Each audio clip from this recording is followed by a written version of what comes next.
Ladies and gentlemen, this is the main event of the evening. It's time!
Yo, what's up, bro? What's going on? What's going on? Nothing, chilling. Coming to you on a Saturday, reviewing UFC 308 card. Yes, sir. First time ever coming back to y'all live same night. And what a UFC 308 it was, man. Hey, bro, how did you like the early start time? I actually liked it a lot. Still got the rest of my day to do what I do. Yeah, I thought it was pretty cool. Yes. I want to thank everybody for joining in on Twitter, YouTube, Facebook, wherever you may be. Appreciate it. What you thought about the card so far? Well, overall, I should say.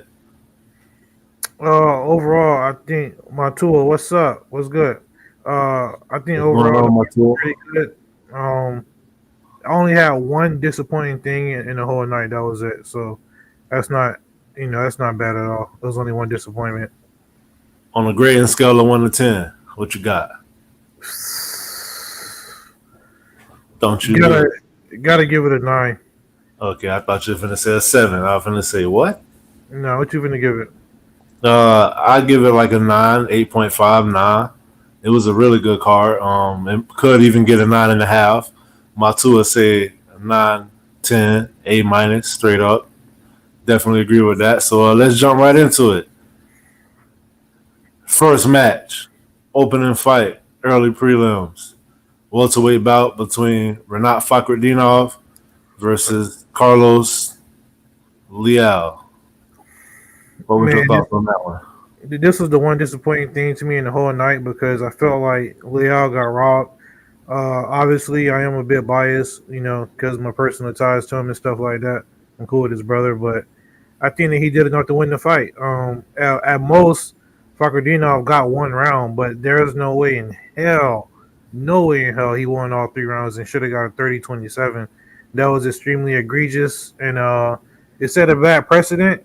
Thankfully, it didn't follow up throughout the night, but I thought it just left a bad taste in my mouth because I'm like, damn, obviously being that he Russian, the fans catered to him more, so I felt like there was a lot of home cooking going on. It's not that fact that he's Russian, it's the fact that he's Muslim.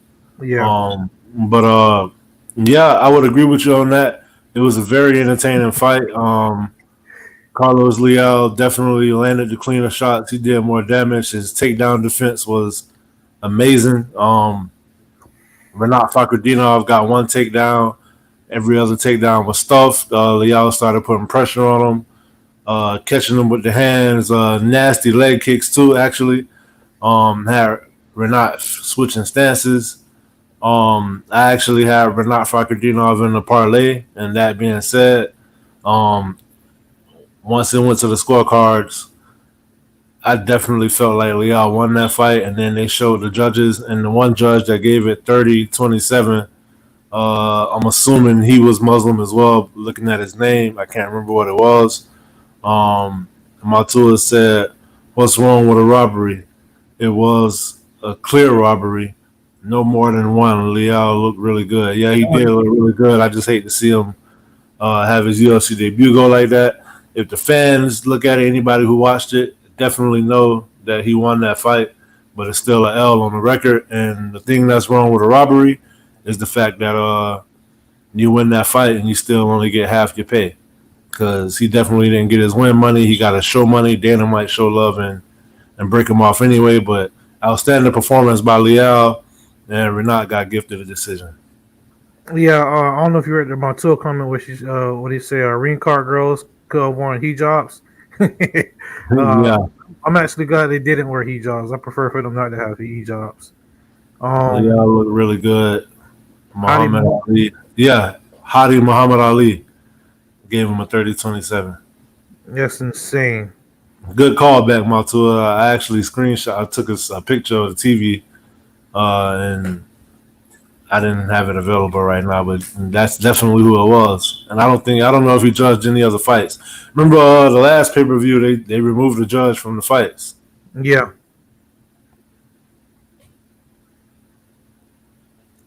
Anything else you want to add on that one? No. All right, so we will move on to Ismail Naurdiev versus Bruno Silva, middleweight bout. Ismail Naurdiev, in his return to the UFC, definitely looked good. It was all gas, no brakes. He dominated this fight from start to finish. He showed a wide arsenal of skills.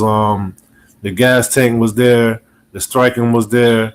The wrestling was there. The clinch work was there. Bruno Silva, the commentators, yeah, he definitely needed to go. I'm pretty sure that was the last one in the UFC. If they're not going to cut him, that may have been his last one on the contract, so they're not going to resign him. I doubt it anyway. But what a fall from grace as Bruno Silva. He came from taking Ferreira to a decision to losing and looking good in that fight, actually, to losing I think that's 4 straight now. So I kind of said that he was on this little skid, so that's why I picked Ismail to begin with. I didn't expect it to be dominant like that. He looked like he was broken at the beginning of the second round. Like he knew that it was lost, and it felt like he didn't really have it in him to, like, he was mentally defeated, I feel like, by round 2. I may be reading too much into it, but me personally, I think Bruno Silva, he never recovered from the Chris Weidman loss. If you listen to the commentators, they was talking about in the fighter meetings, he was talking about he wanted to win this fight and then call out Weidman. And I feel like he was probably just looking forward too much. He was too focused on Weidman. He's still emotionally distraught over that, which I don't blame him, because trust me, I was just as upset about that as anybody else. You feel me? But yeah, he got hit with the output combo. Yeah. He just didn't look motivated in this fight. He just looked slower. He just didn't really look like the old Bruno Silva that we used to.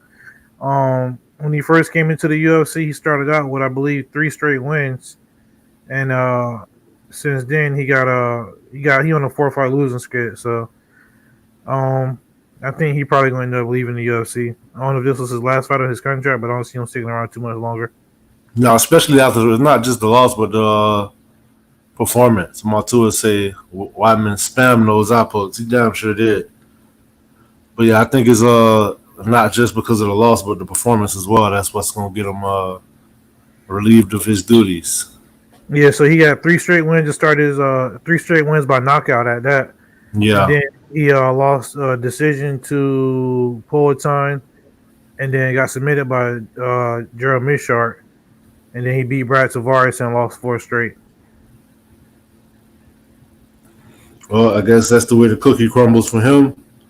Not too sad about him getting cut if you do, but I guess it is what it is.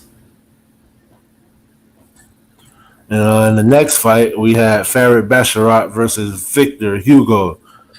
This fight was pretty entertaining. I picked Basharat to win. He pulled it off. It was really competitive round one. I'll possibly say that I would have scored it 30-27 or 29-28 because I may have gave Victor Hugo the first round. Victor Hugo kept going for those knee bars and heel hooks. Luckily, he didn't get them. That's one of the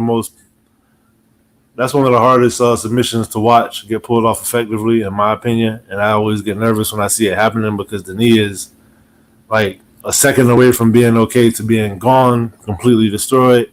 Basharat displayed his well-roundedness, like we said he had.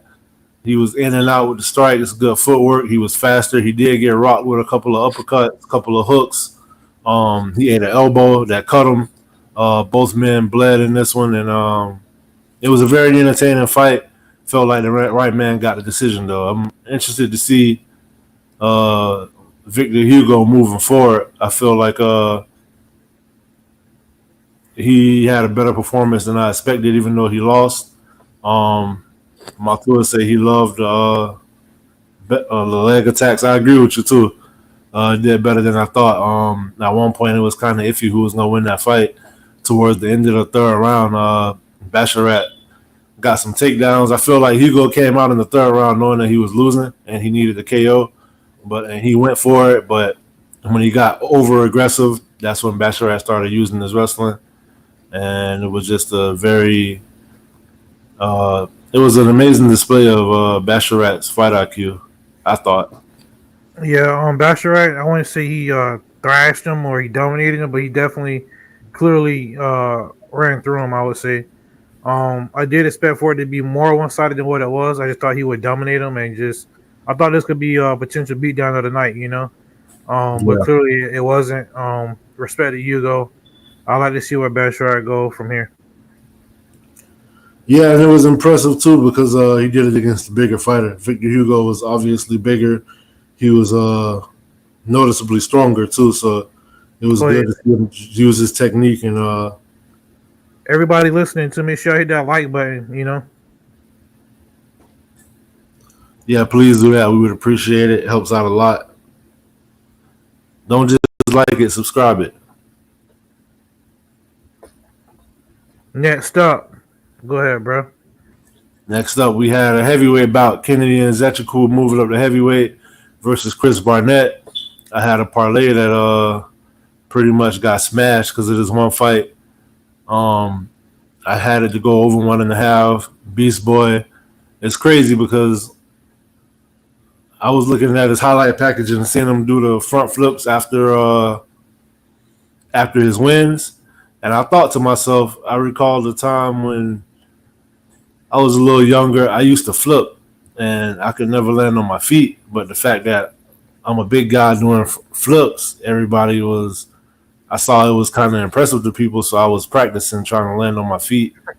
And one time I just landed like directly on my ass and I hurt my tailbone. It was hurting for at least like a week or two.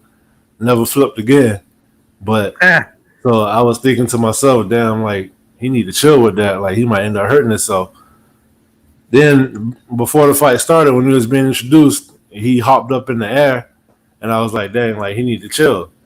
At some point, he tried one of those spinning heel kicks in the fight, and it looked like he hurt something. But when they replayed it, yeah, you could tell the injury came when he did the jump in the beginning of the fight. So he was the one-legged fighter throughout, and I think him doing that spinning heel kick just aggravated the injury even more. Nevertheless, it became kind of obvious that he was on one wheel, and Nzechukwu took advantage. I will say, for as long as it lasted, Kennedy did look good at heavyweight. I think that was a good move for him.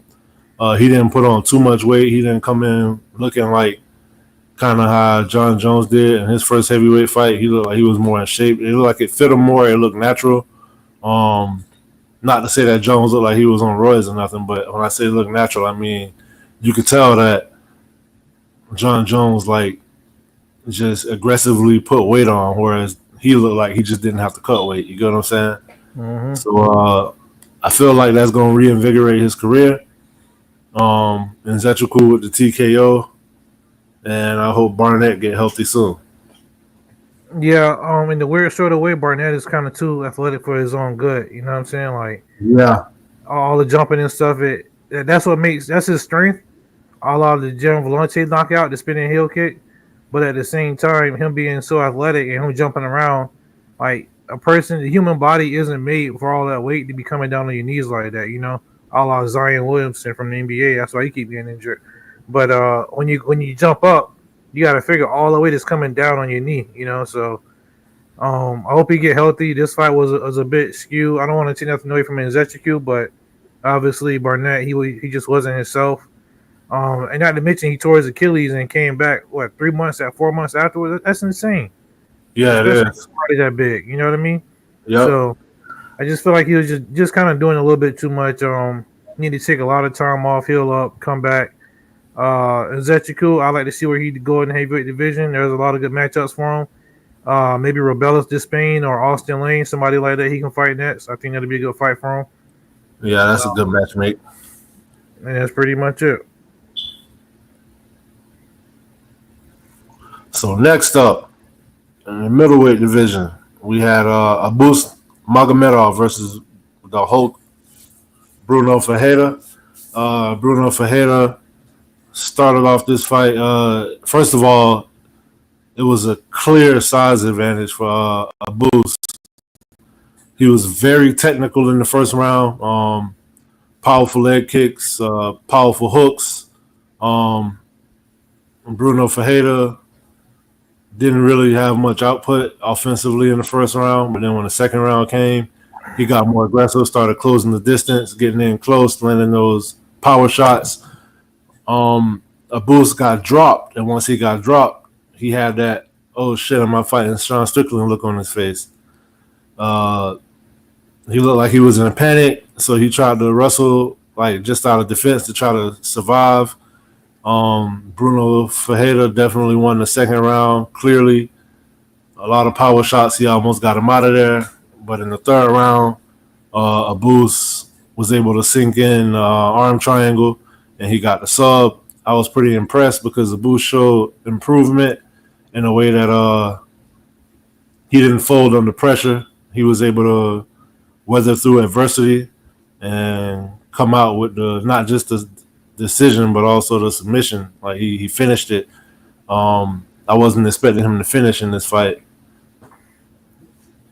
Yeah, Hulk smash, man. Bruno Ferreira, that's my guy. I thought he was going to come and do what he do best and just smash him, you know, walk through him and then pound the canvas afterwards in celebration. A bull shout out to him. He's you could tell that he's kind of maturing before our eyes in the cage, you know. The Sean Strickland fight was a little bit too early for him, I would say. But he looked pretty impressive though with the submission. He did get rocked once or twice. I think he even got dropped once. And he was able to come back. So that was pretty cool. He's showing a little bit of resiliency. So you know, I walked away after watching this fight. My thought exactly was, so Abus might be who they thought he could be. Just might be. It's still too early to say. Yeah, possibly. But it's like I see the potential now. Yeah. Oof. This fight here. Next up, we had fight of the night. Mateusz Rebecky versus Motorbek Orolbai. Big fan of Motorbek Orolbai. This fight was bloody, back and forth. It was a war. Motorbek Orolbai had a swollen eye in the first round. I thought his orbital was broken. Mateusz Rebecky definitely won the first round. He almost got, I wouldn't say he almost got the finish, but he almost got the doctors to stop it. Motorbek Orolbai showed that he was like a Terminator. Yeah, you're right. This fight made no sense. Extremely violent. They definitely painted the canvas with their blood. Motorbek was like a Terminator the way he was coming forward, eating shots. He walked through everything.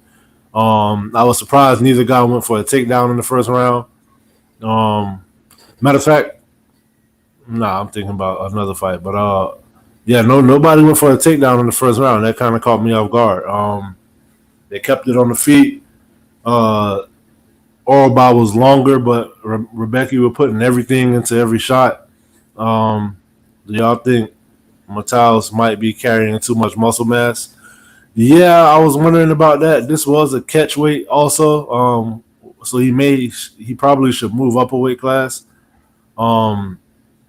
But no, it wasn't on him that it was a catch weight though. Actually, they said that Orolbai was having visa issues, so he got there late, couldn't really cut weight. So yeah, second round, Motorbek came back and won the second round. Looked like Matthias was starting to gas out, so I felt like he had a chance to get a finish. By the time we get to the third round, it was obviously 1-1. And it was whoever won the third round won the fight.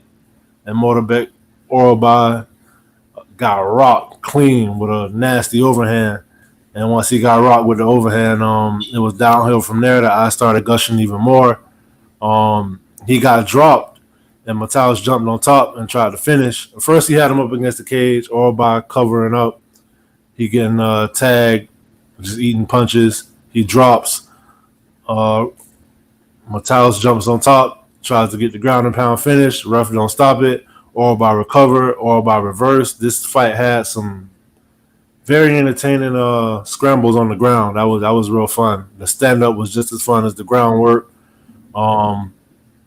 Orolbai started looking like the fresher fighter because I think Rebecky gassed himself out trying to finish. So Orolbai reverses him. They probably reverse each other like 3 or 4 times on the ground. It was real fun to watch. End of the day, Orolbai started mounting a comeback, but it was too little, too late, and both men were gassed.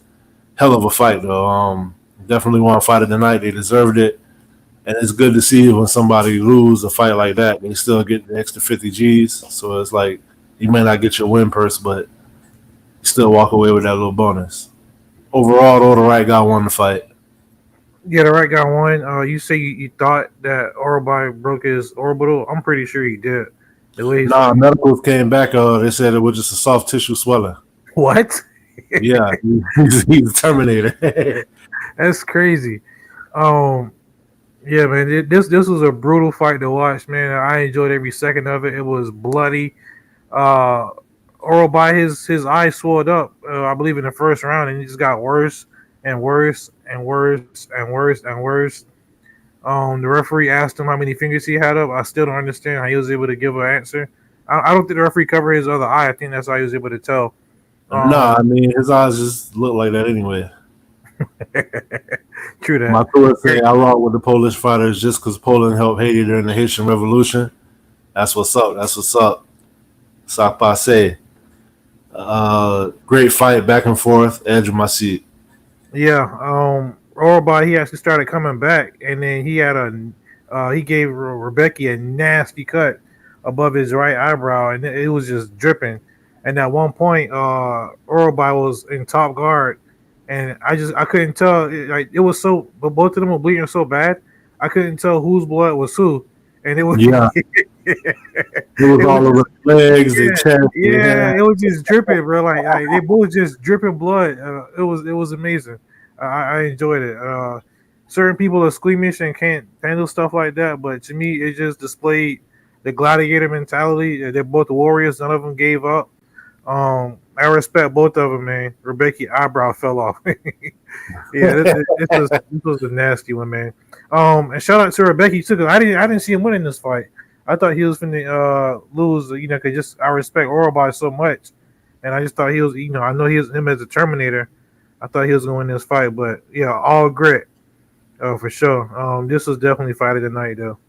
Yeah, definitely looking forward to see what the future holds for both of them. It was all grit with some cheese and eggs too. Everybody watching live, we appreciate it. Please go ahead and hit that like button, that subscribe button. Really helps us out. Appreciate it. You loving the content. Yeah, Orolbai. I had Orolbai in this fight. Yeah, me too. That was a parlay buster, definitely for sure. But nevertheless, the show continued, and the very next fight was Jeff Neal versus RDA on his 40th birthday. This fight was very short. Jeff Neal looked like he was getting the better of him with the hands. At first, I thought it was a knockdown. He knocked him down once earlier in the fight, but he dropped him again. But then we realized it wasn't really a drop because on the replay you could see the shot barely grazed him. Something went out on his knee, his leg, his knee popped. Something happened. I'm not sure. I didn't hear about the medicals, but you hate to see a fight end like that, especially for RDA, a legend in the game. Jeff Neal, he looked disappointed as well. He didn't want to win like that, but even though the fight was only a minute and a half, he looked impressive for the minute and a half. I feel like it was trending in the wrong direction for RDA, but you can never count RDA out. So yeah, that was pretty much the story of that fight. Yeah, he dropped him pretty early. We can't speculate, but one would assume that if the fight would have continued, Jeff was going to win anyway. You know, right. The way he was looking. I'm worried for RDA because he's 40 years old now, so it'd be harder for him to come back from these injuries, depending on what kind of injury it is. So hopefully it's nothing too serious, and he can bounce back pretty quickly. It was good to see Jeff Neal get a win too, because he needed it after 2 straight losses to top contenders. Absolutely. Matua said we can speculate. So what's your speculation, Matua? What you think happened to the knee? ACL, MCL? No, I think he said that because I said we can't speculate, but he would have won anyway. Yeah. I got you. Yeah. I definitely felt like it was trending in that direction. Neal got to go on the run. I would like to see that for him. I mean, he's been at it for a while. That his health has kept him, has stinted his growth as a fighter. I feel like, if not extended his growth, definitely extended his career. I feel like he's very slept on and underrated. Interested to see where you're going with that. That fight with Shara showed that he had all the potential in the world. Hey, bro, what do you want for Jeff Neal? He's ranked number 10. Number 9 is Buckley. Number 8 is Gilbert Burns. Number 7 is Machado. You already said it. Buckley? Yeah, Gilbert Burns? Yep, Buckley. Number 10 and number 9. I think it's a good fight. I like that fight. Yeah, me too. Probably won't see the judges either. Probably not. All right. Hey, you all UFC, if y'all hiring and y'all need matchmaking ideas, holla at us. Of course. Next up, the main event of the prelims. We had Aslan versus Rafael Squea. This fight was the one that I put a stamp on yesterday. I knew it was going to be 29 first-round finishes between the two of them. And this fight, just like we expected, ended in the first round. Aslan may have only been hit once or twice. He drilled Squea with an overhand, caught him right in the middle of the forehead, and rocked him. You saw the look on his face change. He backed up. He wobbled a little bit, backed up to the cage, and then I love the patience. I love how he didn't smother himself. He didn't go crazy. He kept like the perfect distance and just started letting go combinations, but he wasn't putting everything into every shot. He was just making sure everything landed and making sure that Rafael felt everything. And Squea got saved by the ref. He mercifully stepped in and stopped the fight. I felt like he was about to be too tough for his own good. Matua said Ebo is hot dog water. Squea was fighting librarians in Brazil. Yeah, I never seen any of his fight. Ebo was a little too sloppy, and I don't know if that was because he didn't really look sloppy to me, but I don't know. I feel like if when you come in with as a buzzsaw like that, you used to knocking everybody out. I'm interested to see what's going to happen when you get some resistance. Yeah, exactly. That's the key right there. What you just said, the last thing. I'm interested to see what's going to happen when he gets resistance, like somebody like Ian Kudalaba or somebody like that. You know what I'm saying? He want kind of chinny though, so he might come in thinking I can knock him out. Even when I've been using his wrestling lately too, though. I was just gonna say, but he done calmed it down a little bit lately, you know. Yeah. Shout out to Ebo, man. This was a great fight. For as long as it lasted, it was the Dana White. If you don't know, now you know. And I can honestly say, bro, every fight that's got that title or that label actually live up to expectation.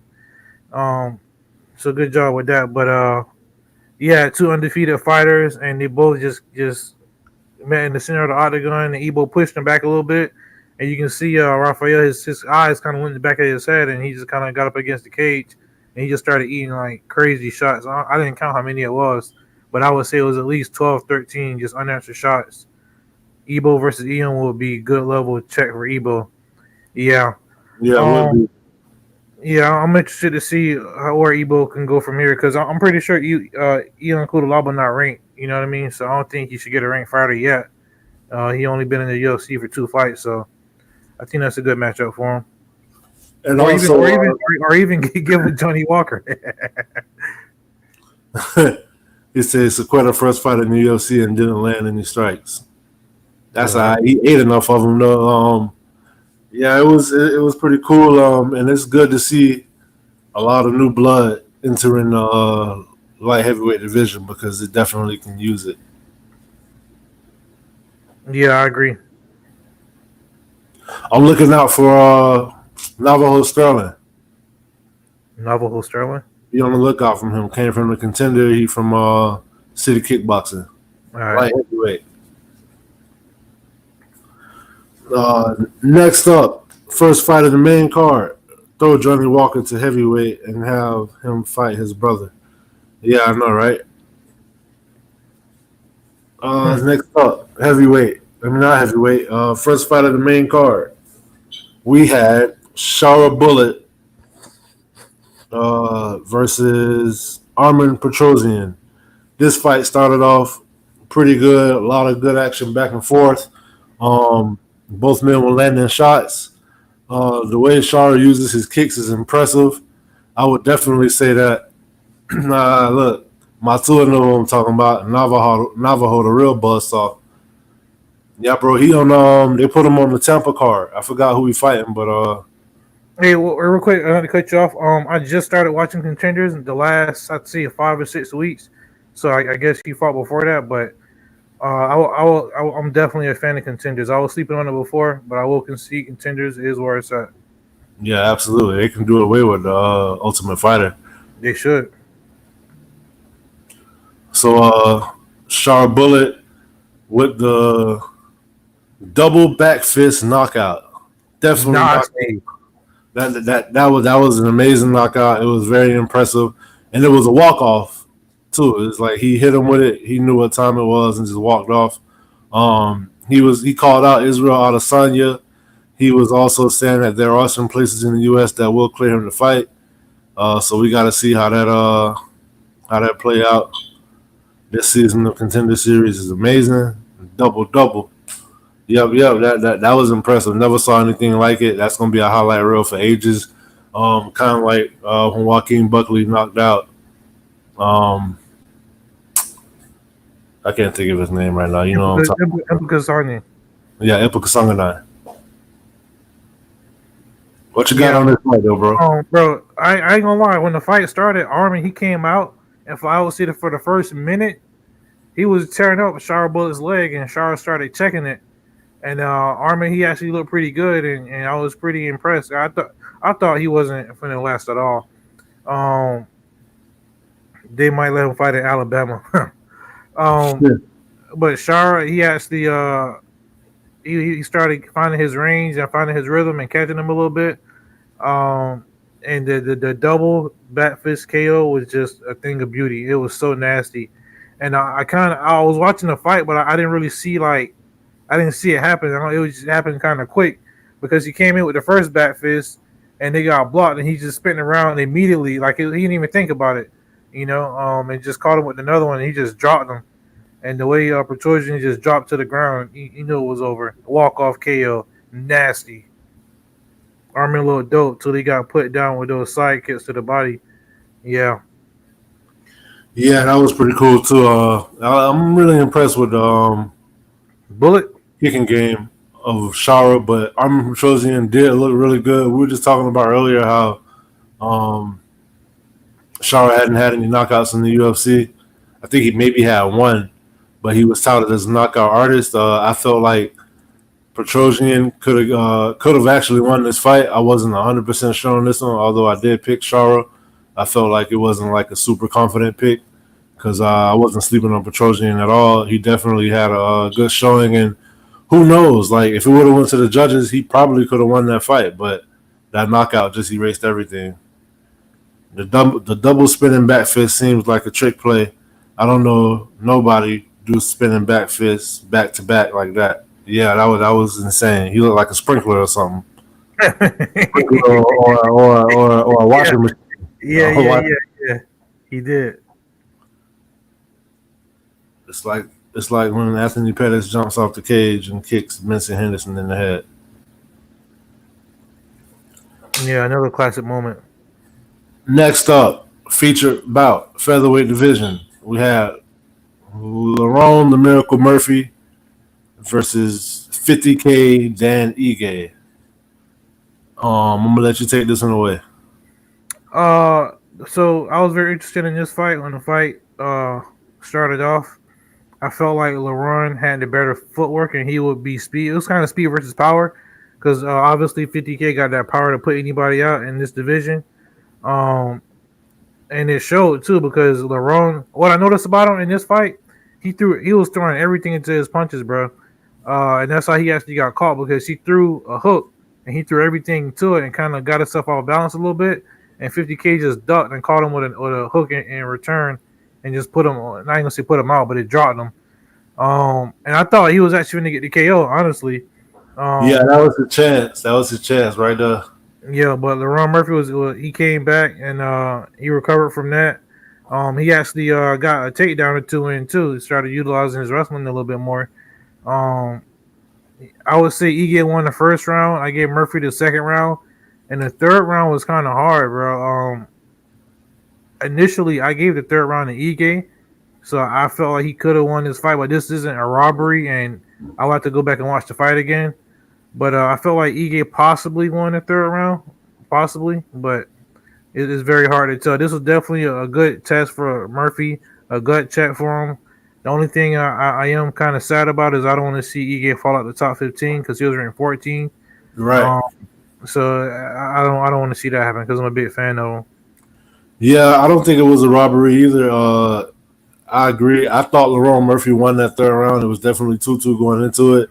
I felt like Dan Ige obviously gassed. The speed became a problem. I felt like he came on strong in the first round, and like he was like searching for the knockout. He was uber aggressive, but as the fight wore on, he kind of slowed down. And then in the third round, the cardio was definitely an issue. Even though both guys were gassed, it was some nice scrambles on the ground. Dan Ige was obviously the more powerful puncher, as we knew he would be. But Lerone Murphy pretty much was able to use his. I thought it was going to be the technique and just out technique him, but he also showed that he had the higher cardio. And it's crazy because I never saw Dan Ige give out a gas like that when he had a full training camp. And I thought Lerone Murphy won that third round, but it was close enough to where before when they got ready to announce the decision, I was still kind of like, who's going to win? I thought he won, but you get what I'm saying? It was definitely a close fight. Very entertaining. I hate to see Dan Ige lose, but Hey, two more things about this fight. I forgot to mention in the first round, Murphy caught him with a nasty elbow between the eyes and split him. That was pretty cool. And Eric Nitzik, Dan Ige's coach, in the beginning of the third round when he was sitting on the stool, I like the motivation he was giving him. He was like, "You say you're finna press forward. You say you're gonna do this. Why aren't you doing it? Like, do it. Do what you're doing in the first round." And I like when coaches are honest with their fighters. So I like that. Too. And I just all around I respect Eric Nitzik. He's one of my favorite MMA coaches. Yeah. I agree with you 100% on that one. I like Eric Nitzik. You can tell he really cares about his fighters, and you can tell he knows how to. Like you can tell his approach with each fighter is different, like on a personal level. I like what they got going on at that gym in general, but Yeah, Dan Ige definitely a fan favorite. Looking forward to see what's next for him. Hopefully he can bounce back. But I was telling the missus, I noticed that with Dan Ige, it's usually knockout or bust. If you don't get the finish, then he'll lose the decision. Yeah, yeah, it is true. What do you think is next for Murphy? In the featherweight division, I don't know. He climbing kind of fast. They may want to give him a. I would like to see him fight Alex Caceres. Well, that's nice. I think he was ranked ranked number 12. How about Calvin Cater or Giga Chikaze? I thought about Giga, but I held off on that. Actually, you could probably let Caceres fight Cater and let Giga fight Laurent, but I would rather see the Caceres fight. Yeah, I don't think that's gonna happen though because Caceres not ranked. Oh no, No. I mean you never know. You Um, think Laurent gonna move up much from this win? Probably not, right? Probably not. Maybe a spot, but not. I don't see a big jump though. Next up, light heavyweight bout, number one contendership. We have Magomed Ankalaev versus Alexander Rakić. At this point, I had a lot going on, so I didn't really get to tune into this fight like how I wanted to.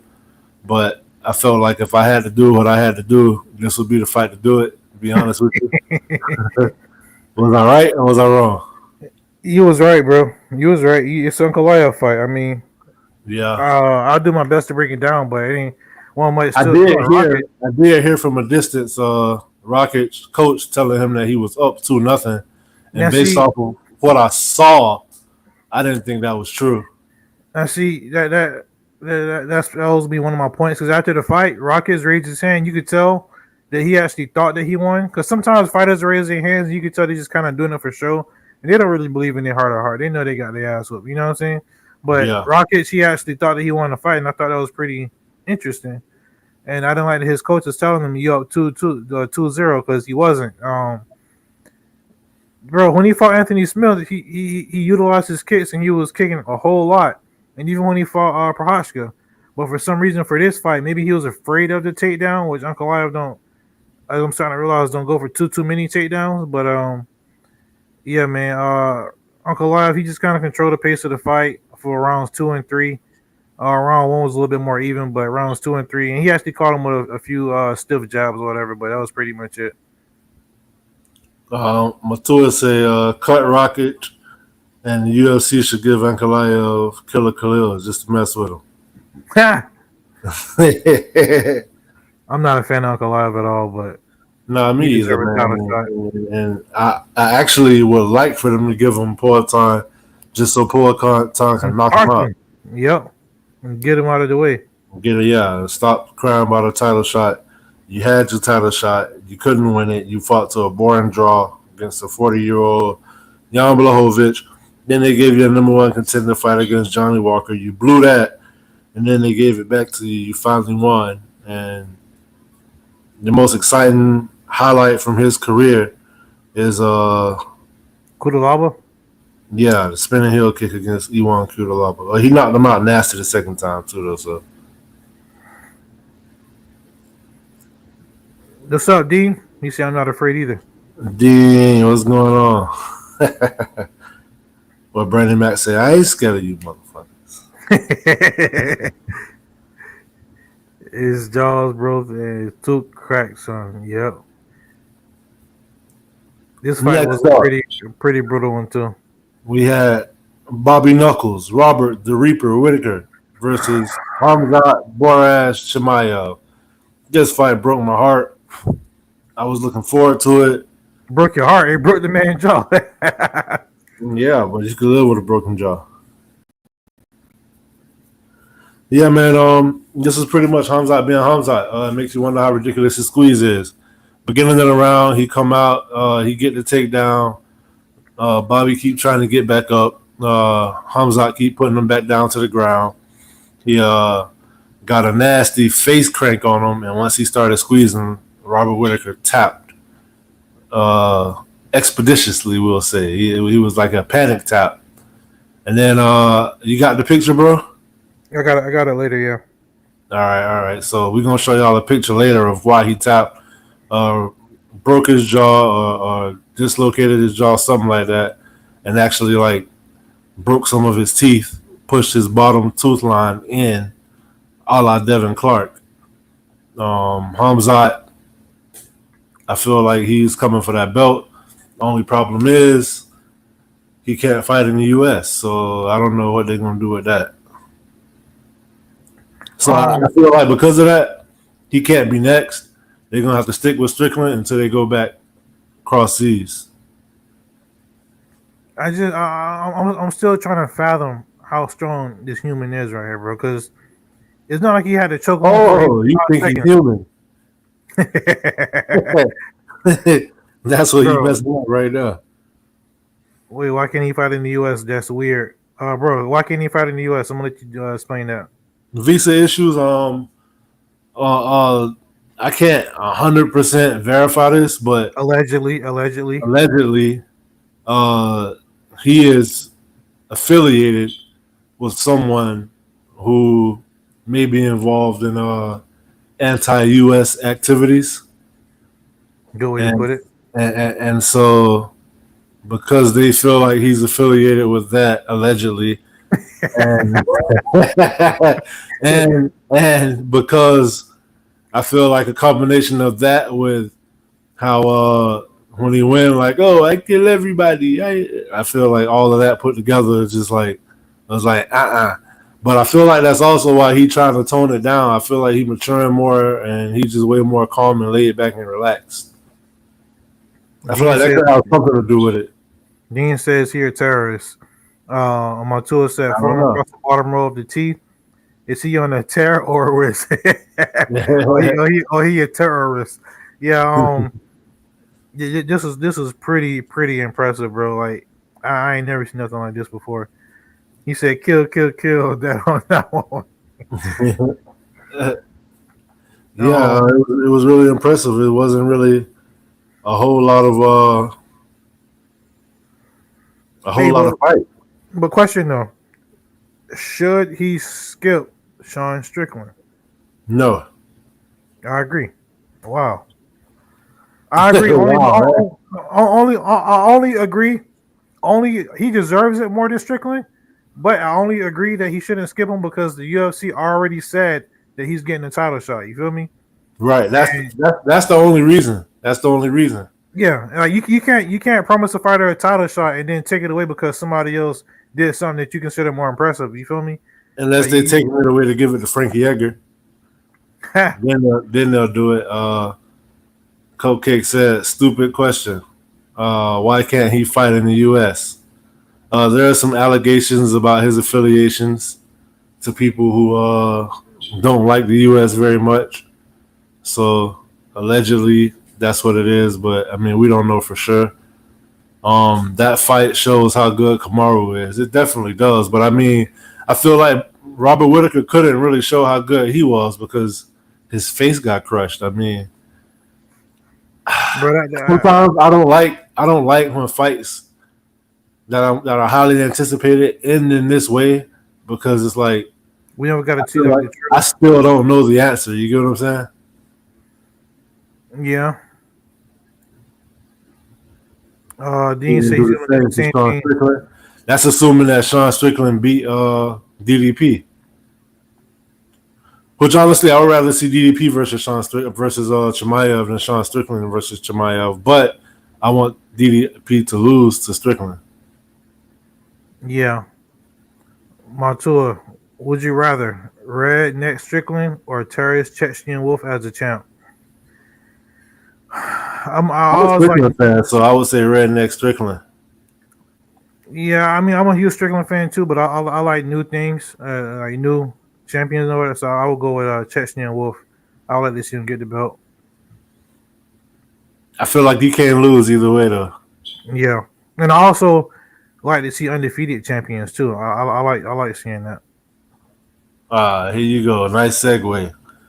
Yep. Next up, we have the reigning, defending, undefeated featherweight champion El Matador Ilia Topuria versus former UFC featherweight champion, current BMF champion, future Hall of Famer, Max Blessed Holloway. And I know you foaming at the mouth, so I'm going to go ahead and let you take it. Bro, this fight was just poetic justice, man. Like, Max Holloway has had 30 career MMA fights and never has been put out. Only been dropped his last fight against Gaethje. When the fight started, I thought that Topuria would use the kicks a little bit more. I would like him to use his little kicks more. He did do it, but I would like him to do it more though, because certain times in certain fights, when the fight started, if you just use your kicks at the first like maybe a minute of the fight, it'll already compromise the other fighter. Max was getting through. I was seeing the second round with his jabs. He started, piecing them up a little bit. You can see his face starting to turn red and starting to cut up a little bit. Topuria actually got a good takedown in the first round, picked him up and kind of stunned him a little bit. Yeah, I don't want to take nothing away from Max. I thought that he actually did look good in there, but then, bro, it's just a matter of time. He kept Topuria, that is, he kept kind of getting Max up against the cage, and I'm like, all right, Max, watch out, because I wanted Topuria to win, but I just didn't want to see Max get knocked out. You know what I'm saying? Because I'm a huge Max fan. But he just kept finding himself up against the cage, and then you would see Topuria whenever he see him up against the cage or outside that little black octagon line, he would just start tagging him, and eventually it caught up to him, and he caught him with that hook and dropped him and followed up with a few shots, and that was all she wrote. It was pretty impressive, man. Now what I didn't like was you had Diego Lopez waiting as the backup fighter. But yeah, as soon as the fight was over, you tried Alexander Volkanovski in the ring and asking Topuria, "Oh, what do you think about fighting him?" Like, you didn't really you kind of put him in an awkward spot. Like, he not finna say no at that point because he looked like a little, you know what I'm saying, coward kind of. You feel me? So it's like you kind of had to say, "Oh yeah, I'll give you the rematch." You know what I'm saying? He kind of put him on the spot. I didn't like that. And if that's the case, why didn't Volkanovski just wait as a backup fighter if you're gonna be next in line? Because probably wasn't gonna let him fight so soon. They wanted him to take a break, and Ilya for to take a break too. And not to mention, Volkanovski got knocked out his last two fights. Get to the back of the line, man. Not even the back of the line, but get like halfway in the back of the line. You don't get another title shot after that. Your last two fights, you got knocked out in, so you don't get a title shot. You know what I'm saying? How many times has he lost at featherweight? He got knocked out at featherweight his last fight. How many times has he lost at featherweight was the question. Once. Okay, there you go. Yeah, but still, Diego Lopez, I think, is the next deserving contender, not Volkanovski. Yeah, he's next after Volkanovski. Nope. I don't like it. Put some respect on that man's name. I respect him, but he got knocked out. And that last knockout had an asterisk on it because he took the fight 3 months after he got knocked out at lightweight. You shouldn't have took the fight then. I mean, don't come on, man. I think he's a beast either way. He's one of the all-time greatest. It ain't about being all-time great. It's about your last performance. You're only as good as your last fight. You know what I'm saying? Diego been on the tear. Diego deserves a title shot. So where does that leave Conor McGregor? Conor McGregor don't deserve a title shot. No, I'm saying he only as good as your last fight. So I mean, how good is Conor McGregor right now? I'm just asking for a friend. Not as good as he used to be. How good is he though? We haven't seen him fight in a while, but he's not as good as he used to be. I can admit that. Judging off of his last fight, if you're only as good as your last fight, how good is Conor McGregor? His last fight, he got his ankle broken. He got knocked out. So what about the fight before that then? Now, the fight before that, he got knocked out. So if you... Never mind, I ain't going to do this song and dance with you because I already... Conor McGregor next fight is going to be at a Narcotics Anonymous meeting. Yeah, this was a highly anticipated fight. Ilia Topuria proved to me today that he is for real. He is the truth. He is a deserving champion. The real question is, I was asking the missus at the same time. Right? Like as they were getting ready to talk about it, I was started asking her. So does this make him fighter of the year? This would be a body shot discussion, but it's out of him and Pereira. Definitely. But he knocked out. He knocked out 2 GOATs, bro. Yeah, he did.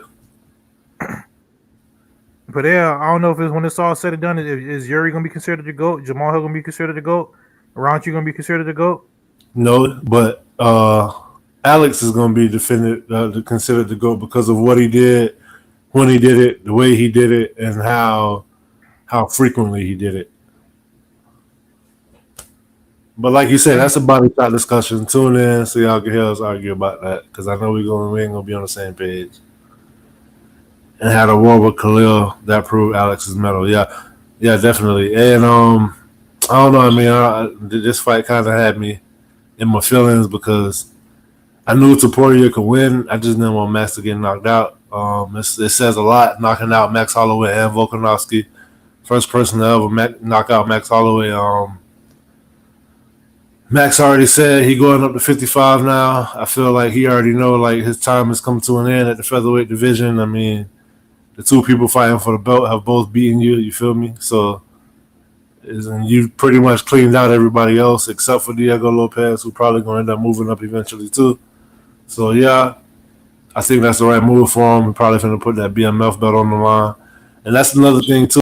Sometimes I feel like when you have nothing to lose, you're more likely to lose.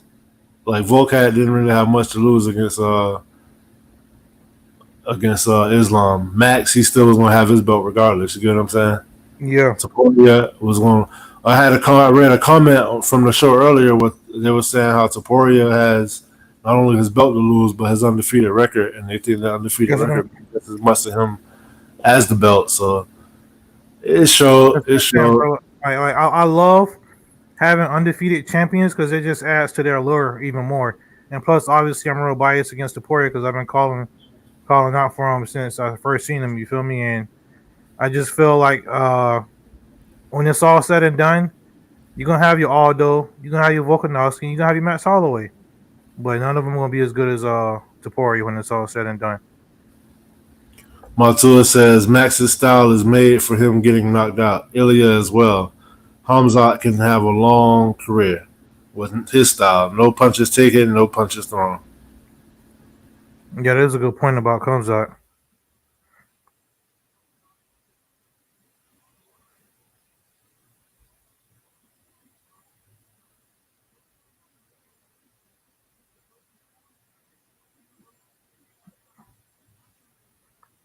So, bro, I don't know if you still there, but we got any more thoughts on the main event?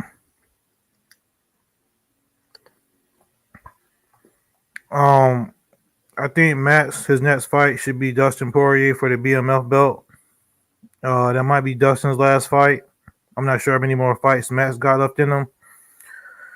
And obviously, I think Topuria, his next fight, should be defending against Diego Lopez. I don't think Volkanovski deserves a title shot.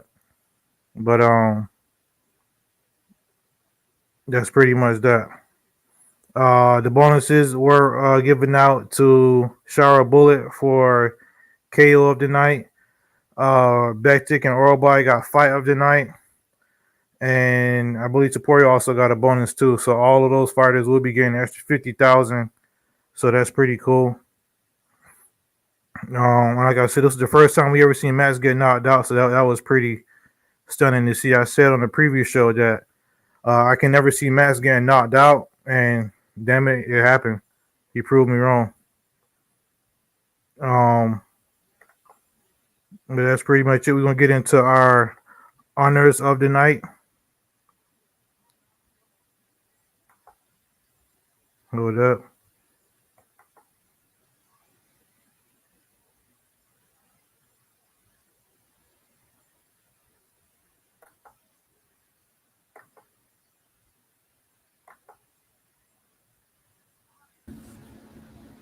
Yo, what's up, bro? You back? Yeah, I'm back. All right, we're finna get into our honors of the night. Give me a second to pull it up. No problem. No problem.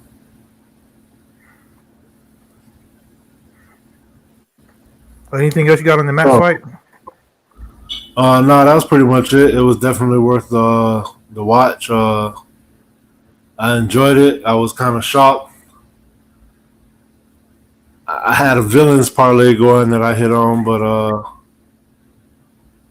and that was with the Hamzat, the co-main, the main, and the Ankalaev fight. I had 2 parlays. I lost on both of them. It was a forgettable night on the book for me. Yeah. All right. So my favorite segment. We got beat down of the night. Orolbai and Rebecky destroy each other. I couldn't just get this one into Orolbai because he actually came back, like we said, and he did a lot of damage too. I couldn't find a shot that I really wanted where they were both just bleeding all over each other. But this wasn't a one-way beatdown, even despite his eye looking the way it is. They both just destroyed each other and beat the hell out of each other. So this was a pretty good one, and also a fight of the night too. Hey, so tonight we had double spinning back fist, and we had a double beatdown of the night. Yeah. They couldn't see each other at the end. Two-way traffic. Absolutely. All right, so for KO of the night, the double back fist KO. As you can see on the top left screen, that's the first shot that he threw, and he immediately followed that up with the second shot that's on the bottom left, and it was pretty impressive. I never seen nothing like it. It may be a new technique that you're gonna see fighters trying to implement now, and he actually said that was one of the first techniques he ever learned when he was training. So. Yeah, well, I don't know who teaching that, but that was pretty cool. Yeah, you gotta love this sport, I know, because as much as you watch it, it's always something new to see, you know. Yeah. And I got like a little bonus for y'all too. In the top corner, in the top, you can see Kamzat getting a choke on, the face crank on Bobby Knuckles, and the bottom, this is Bobby Knuckles' teeth. You can see his gums are pushed backwards, and he missing teeth. So he dislocated his jaw, lost some teeth. His whole gum line got pushed back. It's insane. The strength that Kamzat possesses is insane, bro. It is. You're not human. And even Daniel Cormier, who was a big heavyweight, not just a heavyweight, a big heavyweight, he was saying how when he shakes his hand, it's like shaking the heavyweight's hand. You know what I'm saying? And how strong he is and how strong he feels. Man, just imagine that around your neck. Bro, I can't. I don't even want to. Bro. But that's pretty much it, man. Yeah, rest up. Well, Robert Whittaker get well soon. That gotta be a rough one. Oh. Yeah. We got some big fights coming up there, bro. Yeah, we do. The next time we'll be coming to y'all, besides the Body Shot episodes, there's gonna be UFC 309 from the famous Madison Square Garden MSG Arena, and that's the fight that everybody is really looking forward to seeing. That's gonna be John Jones versus Stipe, and we're gonna come to y'all with a preview and a review show for that. Absolutely. I'm really looking forward to that one. Come see us then. In the meantime, we're gonna try to keep dropping these Body Shot episodes for y'all. Hopefully we can help y'all win a couple dollars in the process with our little picks and whatnot. Please like and subscribe to the channel. Subscribe to the channel, I should say. Got a whole lot going on this channel. There will be Dolphins scoreboard show for you guys tomorrow. I think he said around 7 o'clock. I think he said around 7 because he's going to the game. Yeah, he will be at the game, so he'll get to see firsthand and get like a bird's eye view of everything that's going on. Oh, look at that fight. Yeah, that's gonna be fun.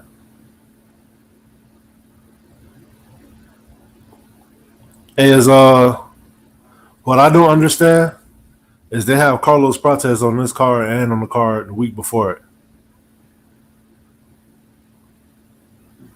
Yeah, I don't know. I don't see him on this card. Yeah, they took him off of this card. Silva is back. Oh, Future champ. Future champ. Yeah, it's gonna be a good one. Weidman getting knocked out because it's in New York. Marcus McGee and Jonathan Martinez. Ooh, that's gonna be a good one. Yeah, that's a sleeper right there. All right. And my boy Basil Hafez too. All right, bro. Anything else you got? I enjoyed the card. Like I said before, I give it a 9 out of 10. I'm looking forward to the next pay-per-view card. Looking forward to seeing John Jones come back, get his belt. I mean, or retain his belt, solidify himself as a heavyweight. See how you actually said get his belt? That's because it don't feel like he won it the way that went. Yeah, exactly. You're right. Yeah, I will say this. Don't be surprised if Stipe shocked the world. I will be. Everybody will be. That's why it's a shock the world. I won't be for the simple fact that we don't know what John Jones looked like at heavyweight. True. All right, fellas. Thanks for tuning in. Stipe ain't gonna shake the room. And he just might. You never know. You never know. Stranger things have happened. Stranger things have happened. Dean, I'm gonna see you soon. All right, y'all. Later. Peace. Peace.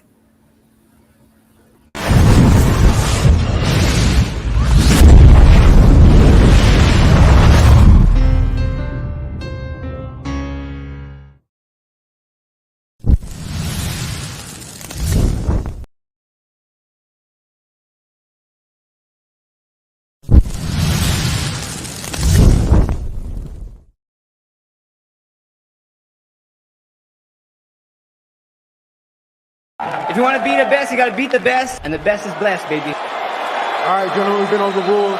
Protect yourself at all times. Follow my instructions. Keep it clean. Touch gloves if you wish. Let's do it.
hosted by Zay Bones, the MMA Brothers.